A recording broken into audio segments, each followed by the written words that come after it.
Hello, my name is Lucas Earhart, and for my research project for GEOM2000, I have chosen to focus on how Earth observation data can be used to address my project, which is looking at monitoring illegal logging in the Democratic Republic of the Congo region.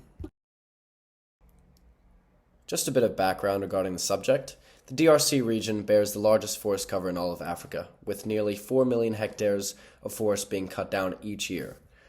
These maps on the left and the graph on the bottom show tree cover loss in pink in this DRC region from 2001 to 2023. And so it's important that this project would aid in the pursuit to combat deforestation and climate change while protecting large forested areas from being illegally logged. And with this, it would be important to integrate large-scale, frequent, cost-efficient satellite coverage. Now we will look at the biophysical basis for this project.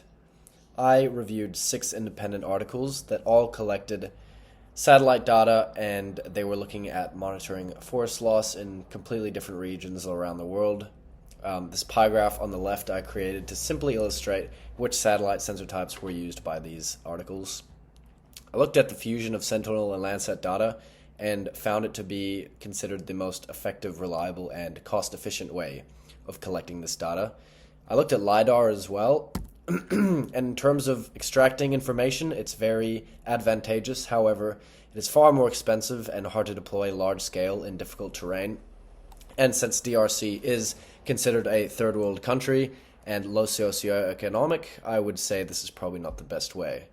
I also found that we need to collect data intra-annually during dry seasons to avoid extensive cloud cover and rain cover that would make pixels hard to distinguish. A 3 by 3 meter pixel size is required in order to differentiate individual trees and detect small changes. We need spectral bands focusing on NIR and red bands of NIR in terms of reading healthy vegetation, and we need 16-bit radiometric resolution, which is necessary, again, for better discrimination of this forest health. So now we're going to look at the remote sensing and data sets that I used in this project. So as I explained earlier, I found 6 individual articles.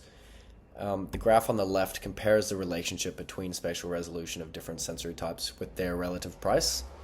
I found that 2 of the articles use Landsat with 30-meter resolution, 2 use Sentinel-1 and 2 with 10 meters, 2 use PlanetScope with about 3 to 4 meter resolution.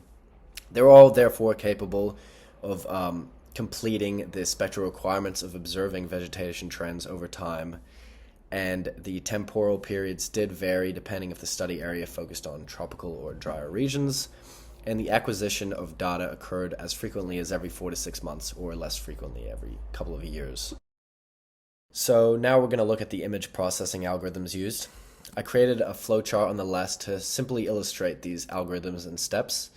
And by reviewing all 6 articles and their methods in both pre and post satellite image processing, I have been able to create this flowchart. So during pre-processing, I found that all of these articles used some sort of atmospheric corrections, including cloud masking and georectification, and algorithms were all selected based on their highest kappa coefficient and overall accuracy. Post-processing, we need to be taking into account NDVI, NDBI, things like discriminating vegetation and bodies of water, and the random forest algorithm was found to have the highest accuracy and kappa coefficient. Then a supervised classification MLC algorithm was used in post-processing. The only limitations I found were 1, that crop harvesting was commonly misidentified as deforestation, and 2, a lot of the surveys did not collect ground truth points, which I thought was very vital to final validity assessments. In order to validate our output information, we're going to 1, need to collect ground truth data for comparison. 2, we're going to need to calculate quantitative accuracy metrics such as the random forest algorithm that I explained earlier. We're also going to need to identify temporal trends to minimize seasonal variability, which I found to be April to October during the dry season in the DRC. And we're going to need to cooperate with government and local community to compare satellite images.